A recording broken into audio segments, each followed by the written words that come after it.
Now, we're very happy to say we have Waterford hurler Stephen Bennett with us because today there is the launch of the Bord Gáis Energy Christmas Jumper campaign. So Bord Gáis Energy, they're about to make 500 county-themed Christmas jumpers available for sale. All the proceeds are going to go to the homeless charity Focus Ireland. They're aiming to raise about 20 grand. Homelessness obviously is horrific all year round, not least at Christmas. And so we're very happy to say Stephen Bennett is behind it, given his time, and is wearing a very fancy county-themed jumper himself. How you doing? Hi, how are you? How are you on? Nice jumper.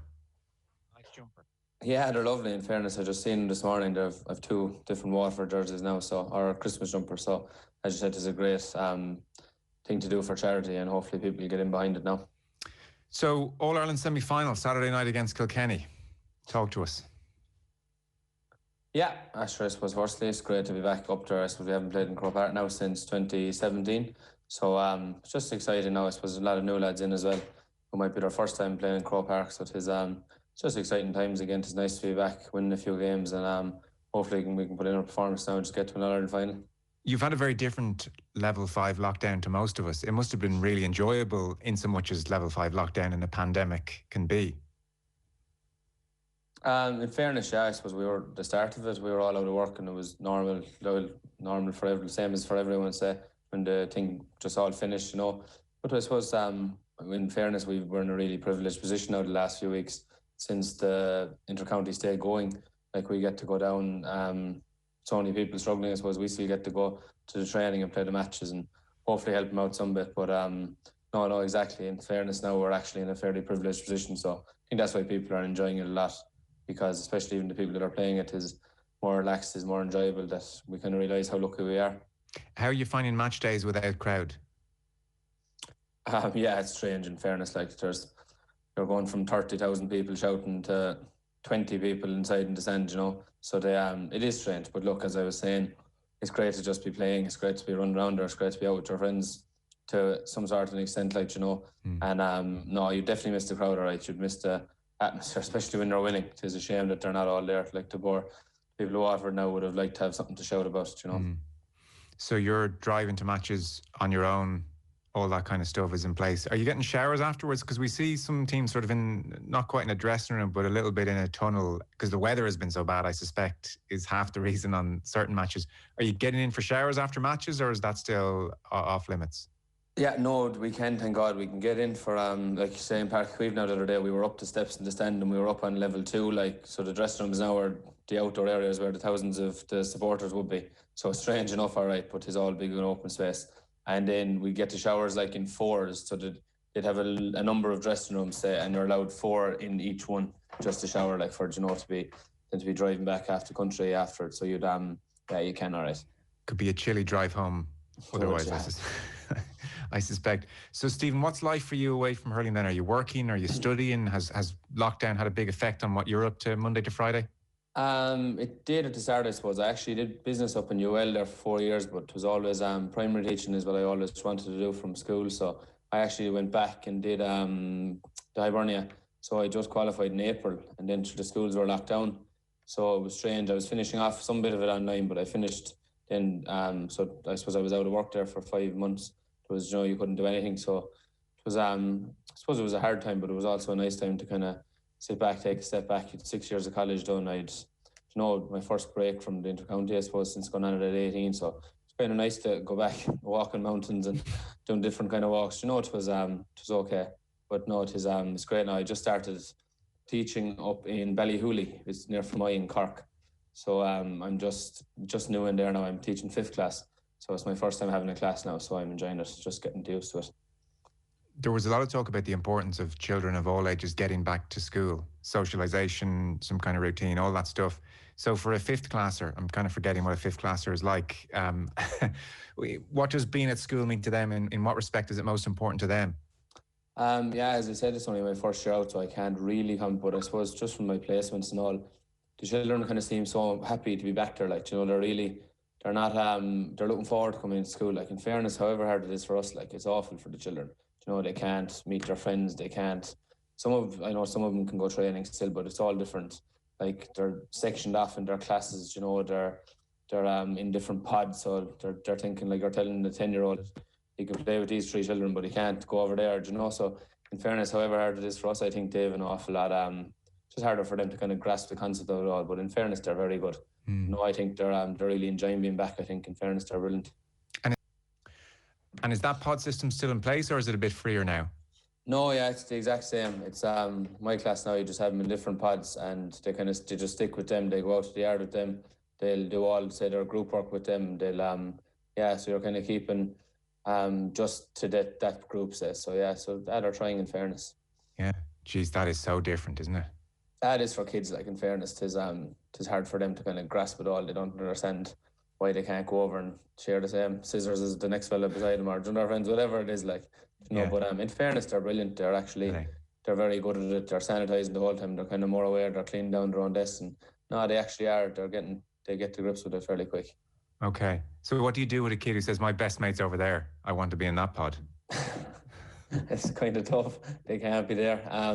No, sure. I suppose at Christmas time, you tell them that the pods might change after Christmas because you'll have the 2-week break. So it's actually a great way to manage their. They might stop talking if they want to get over to their friend for the next one. They might, they'll be all right. So why teaching, Stephen? Was it always something you had in the back of your mind? Yeah, it actually was. I know a lot of people, I suppose, that play inter-county a lot of them think, oh, go teaching, it suits it. But like, that was never it for me. You'd probably be lucky to have another 2 or 3 years, 4 years max at county. You know, your career is going to be the next 40 years. So just always did cool camps, always kind of worked with children underage, and just always something I did. I got grinds throughout. Might even start 5th year for Irish because I knew down the line, I knew I wasn't going to get the points first time, but I knew down the line I was going to do the Hibernia. So no, it all worked out. It was just a career I always wanted to do. So no, I'm delighted I went back now. As I said, I spent 4 years in business. I have a marketing degree up and business in UL. Worked for 6 months, and then it was still in my head to do the teaching. So just went back and did it, yeah. Okay, great. What is it about teaching and working with kids that you like? I suppose I just enjoy kind of being around them. You know, like they're a funny kind of age where you can get a lot of enjoyment out of seeing them progress. Like, you know, getting them at the start. Even as I said, I'm only in. I was actually subbing kind of between schools, but I actually only started. I'm only in my 3rd week of actually teaching a class. So like I'm only getting used to a lot of it, you know. But like even with the sport or with anything, just seeing them progressing in bits, and I suppose I'm enjoying the kind of SPHE side of it and all, you know, the kind of life skills, and you can talk to them, like, you know, you can kind of, I think you can offer them a lot that they kind of they can relate back to you, you know, and I'm just enjoying kind of helping them out with that. Great. Well, listen, best of luck with the next 40, 50 years. It sounds like, it's good. It's great to be able to do something that you love doing, you know. I was reading about you. I just, because you've been in brilliant form this year. I mean, you're far too modest to say that about yourself, but I can say it. You've been in really great form. And I was kind of wondering, you know, geez, was there a setback at any stage? I hadn't realised you've had hip operations on both hips twice at 17 and 20 years of age. That is some going to have worked in 2 hip operations on both hips by the time you're 20. That sounds like a kid who was doing too much too young, or was it something else? Yeah, I suppose I would have been playing a lot. I played a lot of different sports with hurling, football, soccer, I think golf, cricket, tennis, or not tennis, badminton at one stage. I was playing everything.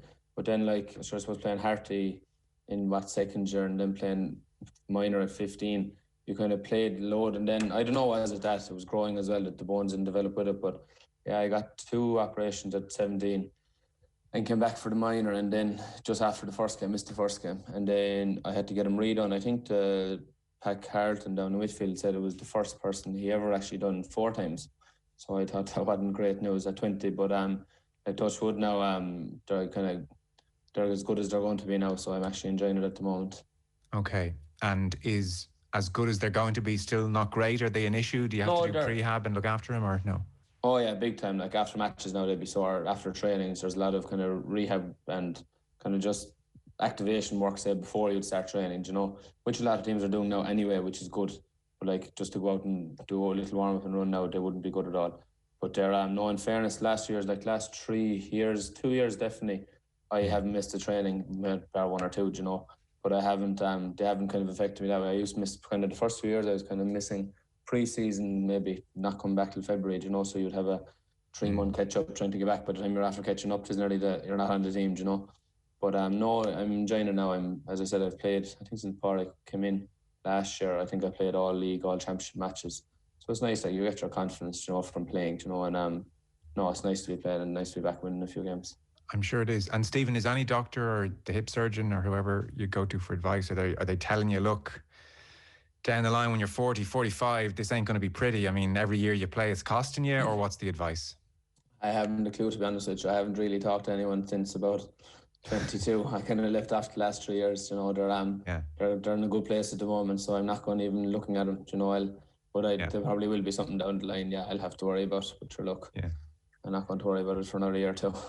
No, I think that's understandable as well. So again, look, it looks to me like you're in great form, like you're enjoying it. How do you feel about your own play at the moment? I'm happy, I suppose. Look, this year, I suppose everyone knows that Pádraig, man, he done his cruciate just playing a practice match against Wexford only a couple of weeks ago.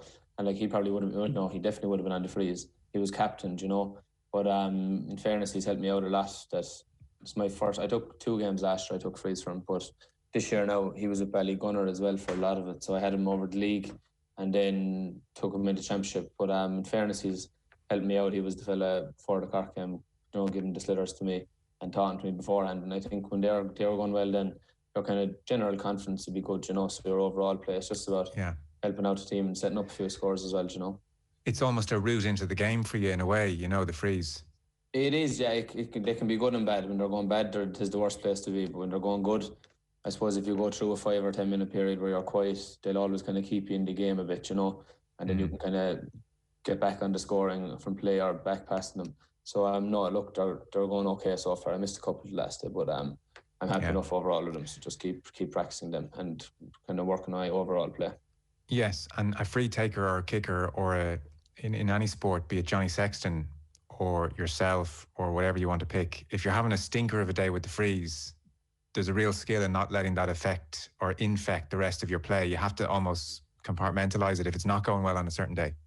Yeah, that's true, exactly. And look, I suppose we've got other fellas that can do it as well, so that's the main thing, But that's actually true. Like, you kind of need to not let it affect you. You still have to be doing all the work and everyone else done. You need to be setting up scores. You need to be getting a few from play. You still have to do all that. They're just a kind of side thing that so they shouldn't be affecting your overall play. And I think just kind of learn how to deal with that better is just going to help us again. Yeah. What was the best piece of advice that Pádraig gave you, or was there anything he said that stuck out to you? Not really, no. He kind of, I suppose he's calm out, but he's been dating him for 10 years, so he's kind of more comfortable with him. He knows he'll score him, Just to kind of relax, to hit the ball, to kind of don't. I suppose last year I took him against Clare the first day, and I think I missed the first one, passed the second one short, missed the next one and didn't take him again. So just having a good start to him. Pádraig actually went back on him then. But so just kind of like anyone can put the ball down, roll, lift it and hit it over the bar. Every single club player in Ireland can do it. It's just about not letting your head affect you, So I think this year, with everything that's going on and just enjoying it, there's no kind of pressure. I suppose it helps that there's not 30,000 people up in the stand shouting at you as well. But do you think so? Genuinely, do you think the lack of crowd is a help? I do. I suppose even if you look at the soccer, the Premiership, there seems to be loads of goals, or there seems to be if you think about it, if there's a young fella running around the place there in his first or second game and there's 20,000 people shouting on the summer's day, it has to affect you. You'll be more jittery, you'll be more... I do think people are more relaxed because there's not...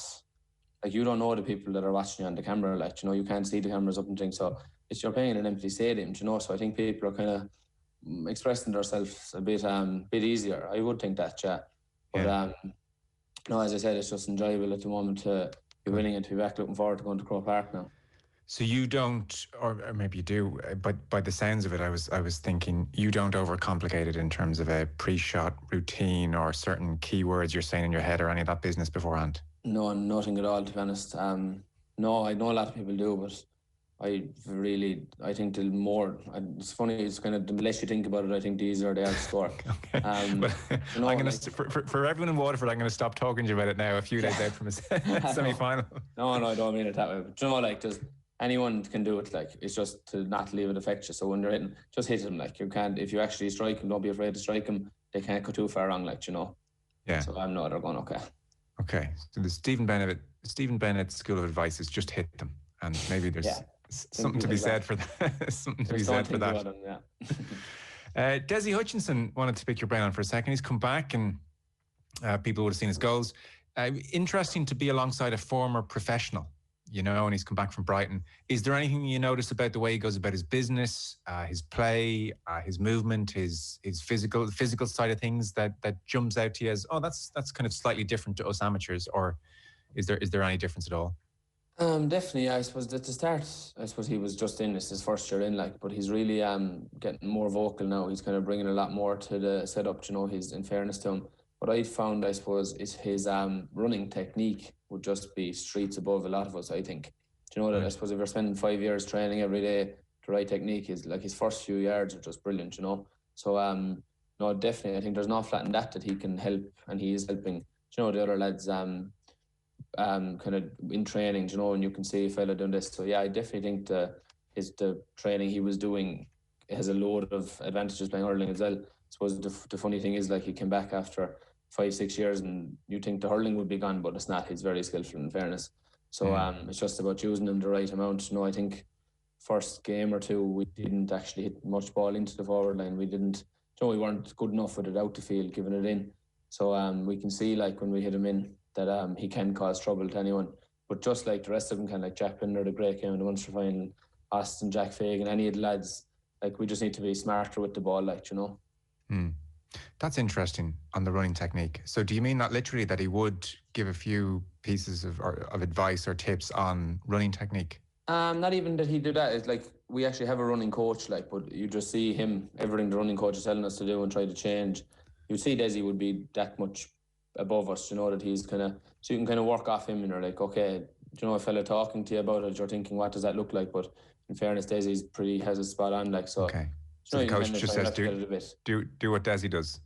For that side of it, yeah, he seems to be very good at it, yeah. That is interesting, because that's what I get from him anyway. We had Derval O'Rourke at a roadshow a couple of years ago, and I remember her saying that she watches a lot of rugby, GAA, soccer, and she said the amount of professional athletes who can't run is, comical, that their technique is just off. So if there was something off with your running technique, and you've been running all your life, so it's even a strange thing to say. What was your running technique? How could you improve your running technique? I suppose we have a fella that's been down every few weeks, and he's coming. I suppose he actually told me that I run bad, not bad, but just different to he said, being fast, but running, their technique isn't. But I suppose when you're doing it for 25 years, you're just kind of running, aren't you?